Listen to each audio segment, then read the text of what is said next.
The production of healthy food and medicine is this very intricate web that human beings are just now starting to unravel, and in a much more sustainable, healthy way of how can we grow these foods and medicines without having to rely on herbicide, pesticide, monocropping, and using other living species, organisms, to work together to create that food and medicine in a more efficient, healthy, sustainable way.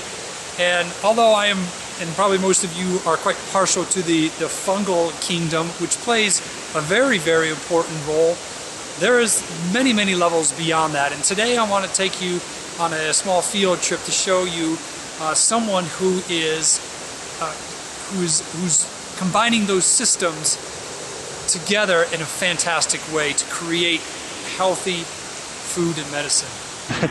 So you're thinking on a whole nother level there other than just planting fruit trees in here. Right.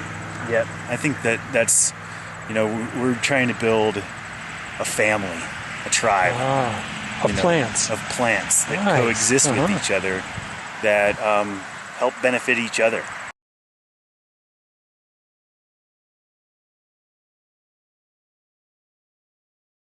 There's a lot of plant material that thrives right next to another one, and they just do better. So yarrow, comfrey. This is a little bit of comfrey back here. That's some yarrow. Both of those are dynamic accumulators. Their root systems go down super, super deep, pull up minerals to the surface, and feed the fruit trees. Both of those we can chop and drop throughout the season, and they'll just keep feeding the soil.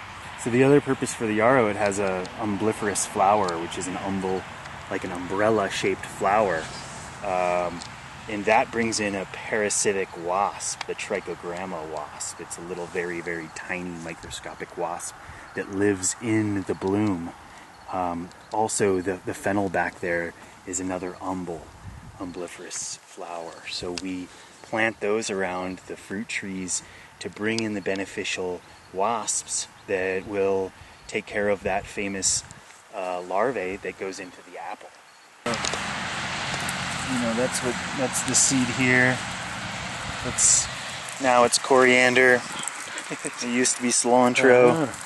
Very strong. So this will this whole seed mix, the idea is for it to just kind of self-seed into these rows. So we'll have cilantro. There was a bunch of carrot was planted in here. So those are, about 1 million carrot seeds in that very small little carrot seed head right there.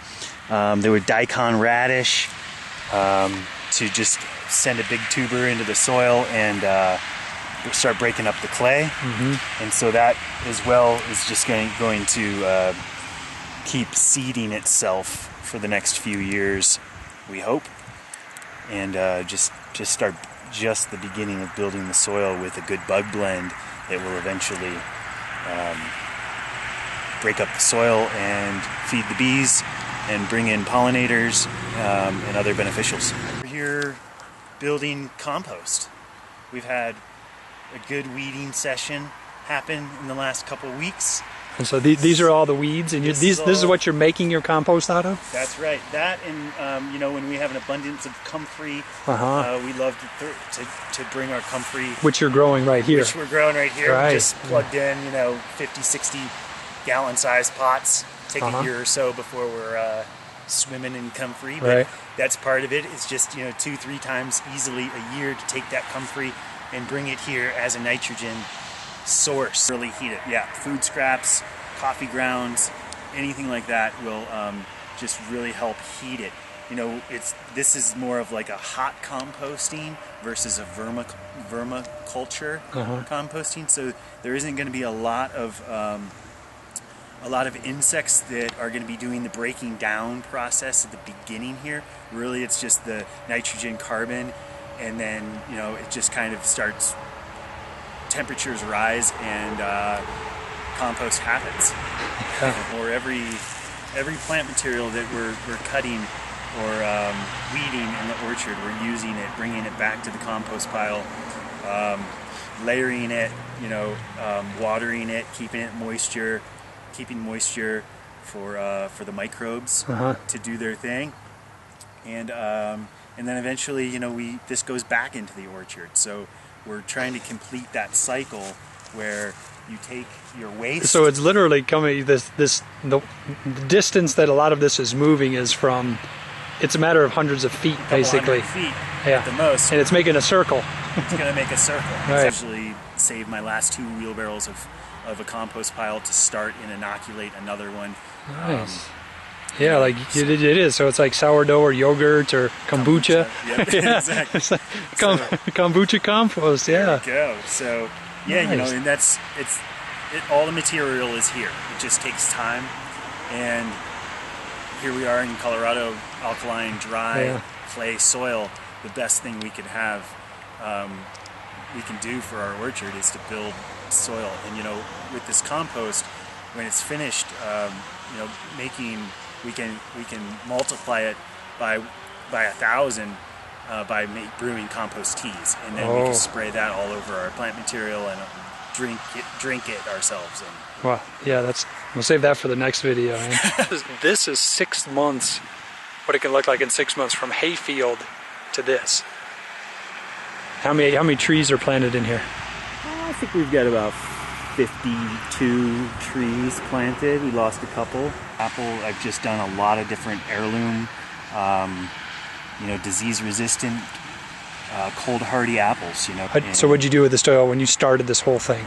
So with the soil, I just came in and I scraped about a 6 to 8 foot swath right here and piled all of my grass and sod and everything up on the downhill side of these rows. We shot for contour so that we could flood irrigate this from the top of the orchard, and then we could evenly saturate the orchard so that it wouldn't, the water would not run to one end. So that on contour, these berms or these raised beds on contour, and then we amended that soil with wood chips and some compost and some kelp, and just kind of just added some organic material to the soil. It turned it a couple times, and then did some irrigation, put in some drip lines to the trees and some overhead sprinklers to start some seeds. So why'd you put this log in here? So, this is a log that my friend Jim gave me, and he inoculated it, last winter? Yeah. And told me to sink it in the ground halfway.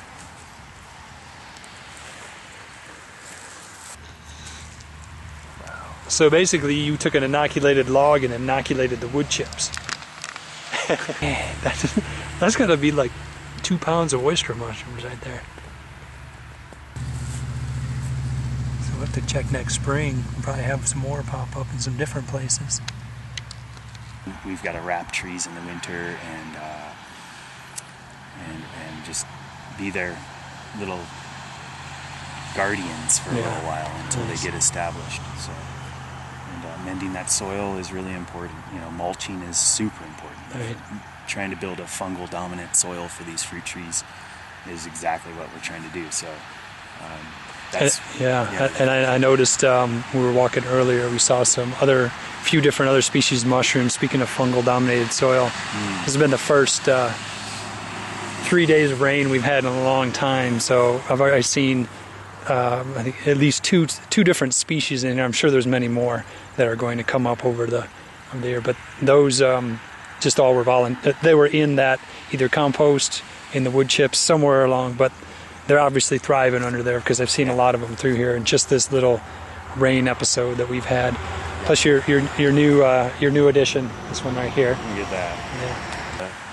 The fungi in the soil is going to send all of this nutrients and minerals to all of these trees, so that it's like the power lines under the soil feeding these trees and all the plant material underneath. So And then we get something like that produces medicine and food. It's priceless. It feels amazing to be able to work with this.